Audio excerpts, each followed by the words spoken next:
Hi, friends. Don't worry, I'm not staying here. This is too weird of an angle, and it shows off too much dust. But this pretty much describes how I feel right now. So I thought I'd start out here. It's been a day, and that is not very descriptive, and yet so descriptive.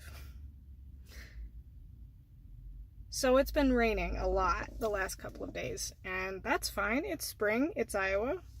That's normal. That's good, whatever.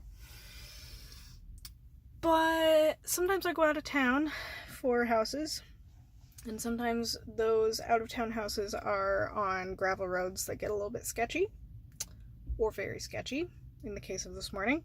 And I was a stupid head who decided that instead of driving on the very far side of the road to avoid the mud and possibly get sucked into the ditch, I would drive in the middle. However, for about a month now, that road has been hot trash, even when the road was dry, because there was probably like a 6-inch hump in the middle of the road that would drag on the underside of my car. And so I knew this because I have been there multiple times since that happened. And I was going to try to avoid that because that had turned into mud. And there was no gravel to be seen anywhere. But guess who got sucked into the middle because she didn't drive on the side of the road far enough over. And then I got stuck.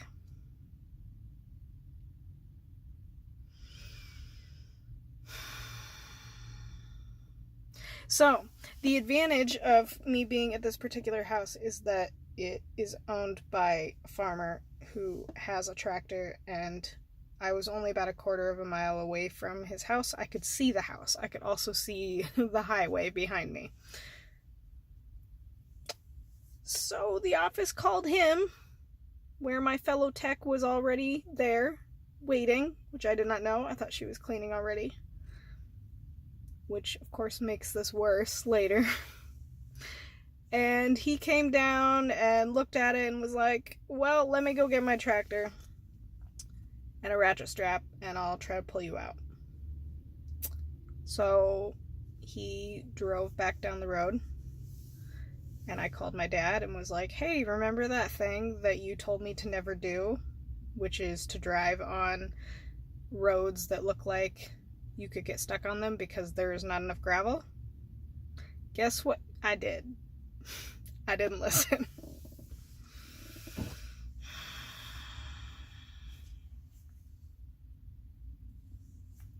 So he got me out. He pulled me out. And then he gave me a ride to his house. And I left my car parked in a little farm drive that was right next to the part where I got stuck. And we did all the cleaning, and then he led us around, like, let's say his farm is on the edge of a square.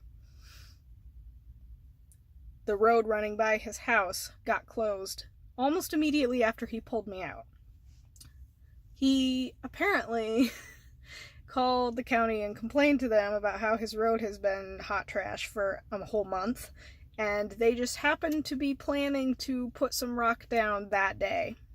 So it had nothing to do with him complaining, it just happened to be that timing. A month after it happened, you know? And so we had to drive all the way around back to my car because the road was actually closed by the time we were done cleaning. So we followed him all the way around, and the other tech dropped me off at my car, and then he drove back around. He just wanted to make sure that we could make it. And then we came back here. And then I put my car through a very serious car wash, and it is still not entirely clean underneath the car. because of course it's not. So, that is my Wednesday. I was literally just talking to some people at small group last night about how this is my particularly least favorite day out of a bi-weekly rotation of houses because I don't like going to either place that I clean at. And boy, do I have a story for them about another completely unrelated reason as to why I hated this day. So the moral of the story is, don't drive on roads that look like they are mostly mud, because they probably are. And the other thing is that once you get into mud, you aren't getting back out, so don't try. Ask for help immediately. It's the only way it's going to get better. Trust me.